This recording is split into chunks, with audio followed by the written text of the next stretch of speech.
this up here. Let's start.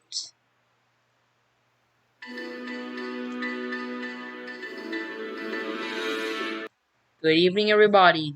This is meteorologist Invader with your Invaders Not News and Weather Forecast. Excuse me for a moment here. We are having technical difficulties. What happened there? Give me a minute, guys. Welcome to Invaders Not News and Weather Forecast for September 1st, 2020. And today's topic we're covering in this video is tropical storms Omar and Nana. So we have already been through the second list of the Atlantic season, and we're about to use. And it's likely that we could use the Greek names before October, which will surprise me a little there. But yeah, we already have been going through a lot of news right now. We got two tropical storms, and we're about to see. And we have about 6 names now, and September 10th is our highest peak, so we're going to see a lot of name storms. We haven't through the whole list, and it's already September, so we've been through this list, and now we're on this list now, so it's likely we're going to use Greek names this year, and really high prediction forecasts. I don't know what's wrong going on with this computer. Some issues now, so we're just going to ignore that. There we go. So, welcome to Invaders Not News and Weather Forecast for September 9th, 2020. Be sure to like, subscribe, and share, and smash that big like button below. Turn on notifications, all notification button, and subscribe to our YouTube channel for more water news content you can depend on. Now let's begin with the video. So you can see, we got Tropical Storm Nana right down here. This is Nana right here, and we got Omar right here. So two tropical storms have both formed early this morning today, and we're continuing to track the system and progress the system now. So let's begin with Tropical Storm Nana, the first system to be named. Now you can see the system is a threat right now. You can see it's forecast to be a hurricane as it approaches the coast and enters in the Honduras, Guatemala, Belize, and you should closely monitor the progress of the storm. Strong winds, dangerous storm surge, and very heavy rainfall causing flash flooding are becoming more likely from Nana. So let's look at the clone static images here. Yes, we do have tropical warnings posted right now. We have tropical watches in effect for the Honduras. We do have a hurricane watch in effect right now with tropical Nanas. This could be a hurricane at landfall. Winds up to 75 miles expected at landfall. So this 11 p.m. media advisories. You can see the track right there, intensity and guidance here. Arrival time, most earliest reasonable arrival time of tropical force winds will be between these times right here. Most likely times will be at Wednesday 2 a.m., Wednesday 8 a.m., Wednesday 2 p.m., Wednesday 8 p.m., Thursday 8 a.m., Thursday 8 p.m. as it enters Mexico now. So you can see this will make landfall in Belize. That they should be on the lookout in these other regions too. Also be on the lookout for Hurricane now. Will be hurricane later on, so this could be a Category 1 hurricane at landfall. Now let's talk about Tropical Omar. Here you can see the system has been causing storm surge problems and has been the first tropical pressures to form. Nano was the first one to be named. So yeah, you can see Omar is now causing has caused storm surge issues as well along the coast. But while still depression moving away from the United States, the storm brought life-threatening rip currents and swells to the Carolinas, to the coast of the Carolinas. You can see right here, you can see the track is moving away from the United States. It is good. It's not causing any harm, but it continues to cause rip currents and storm surge. Rip currents along the coast. So you can see waves along the Carolina coast when they form. Here are the wind speed probabilities here. Wind speed probabilities right here. And yeah, so we got two tropical storms right now, Nana and Omar, at the same time right now. Now, you see on satellite imagery right here. Now, let's look at the models real quick on both these systems. Now, let's begin with Nana. It says that's a continued threat in the Atlantic. Now, you can see the models have not loaded up. Now, let's load the models real quick, and there are the models right there. That's Nana making landfall right there in Mexico, and that's it. So, Let's zoom in real quick. The wind shear area. The wind shear activity looks not a lot. The wind shear activity looks a little bit good now. You can see the wind shear activity looks a little good now since the wind shear has been dying down in the western Atlantic region. So Nana should likely make landfall. The wind shear has not been intensifying this region because there's less wind shear in the South American region. Like we said when I predicted my hurricane forecast a few months ago, and back in May, I did a forecast about the hurricane season, including with my summer forecast, explaining how the Atlantic season would be. So I predicted this will likely be less wind shear in this region, and I was correct on my prediction. So you can see right what's going on in the Atlantic right now. You can see the intensity going on. We'll be strong intensity at landfall. Category 1 is likely at landfall. As you can see the model tracking guidance.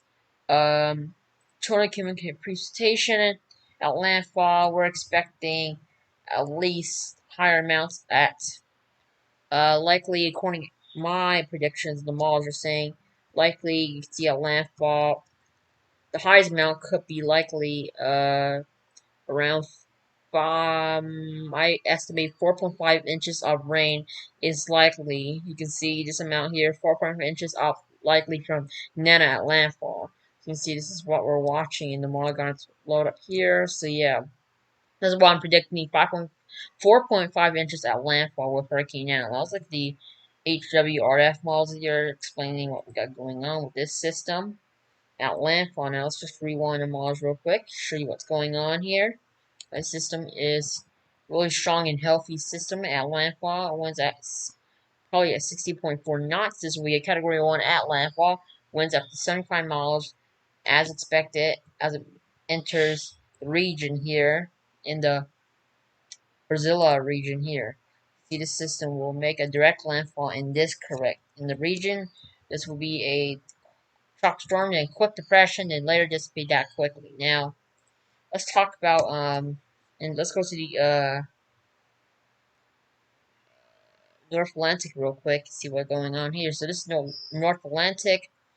Omar is right there. You can see the system right there.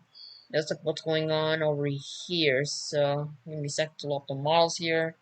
The Z850. There's that's Tropical Storm Omar right there. Still a healthy system. Looks like depression should be Omar should be dissipating in the next few days or so. You can see the models right there going on. The wind shear activity going on in this area is really high.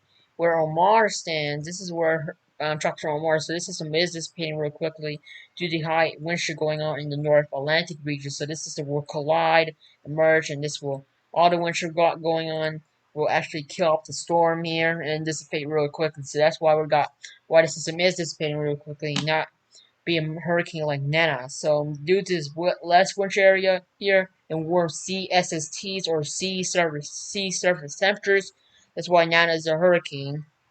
As you can see in the Western Atlantic. Now let's look at the HWRF models on this one. Omar.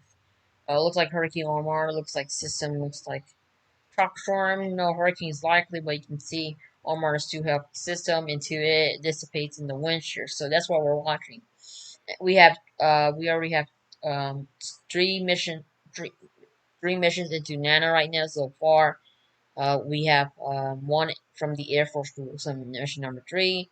The mission number 2 has finished here from the Air Force Rule 1 mission number 2. Here's the data going on here. Cell imagery there. Let's look at the cell imagery off Nana. As you can see, Tropical Omar, small system going on. You can see the system is going gently up north. Nana right here, you can see on radar, heading towards to the Brazilians. Alright, so let's look at the current storms right now. Let's go with Nana. So you can see the global plus hurricane models indicating this will likely make landfall in this direction. Since this is a short-lived storm, it will make landfall right into this direction of Brazilians.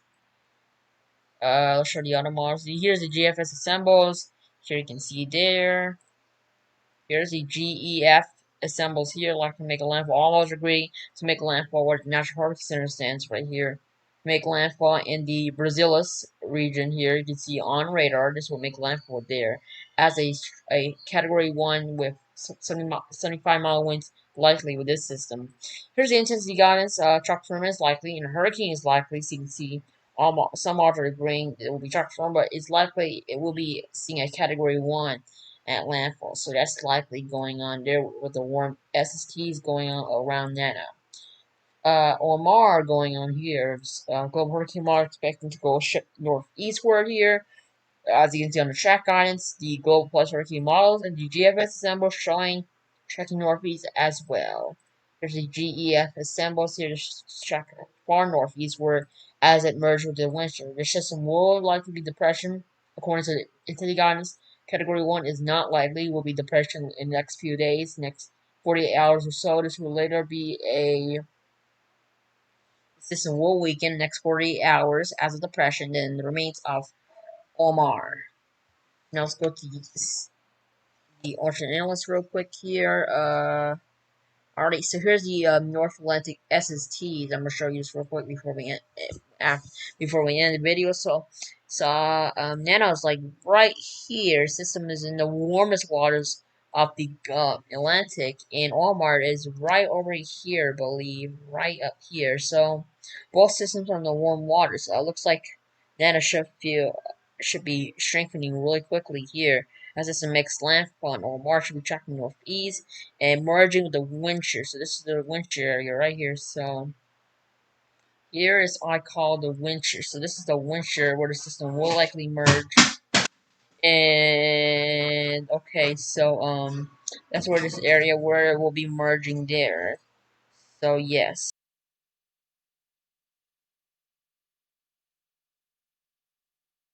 Alright, so that's about it for this video. You can see really warm temperatures in Gulf of Mexico right now. North Atlantic looks like some warm temperatures going on. So that's all for Invaders Down News and Weather Forecast for August 9th. September 1st, 2020. Sorry if I mess up for the late upload since I'm busy with homework. I've been doing a lot of homework and studying. It's important to put homework first and do the video. But I'll try to make videos best as early if I don't have a lot of things to do. I'm really busy. Yeah, I hope you guys understand that. So, thank you for watching Bears Non News and Weather Forecast for September 1st, 2020. By the time I upload this in Eastern Daylight Time, will be September 2nd. So, it's September 1st. So don't mind with September 2nd now. So, yeah. That's all from Bears Non News and Weather Forecast for September 1st, 2020. Thank you for watching, guys. Hope you guys enjoyed this video. Bye, guys. I'm just gonna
That's all for Invaders 9 News Weather Forecast for September 1st, 2020.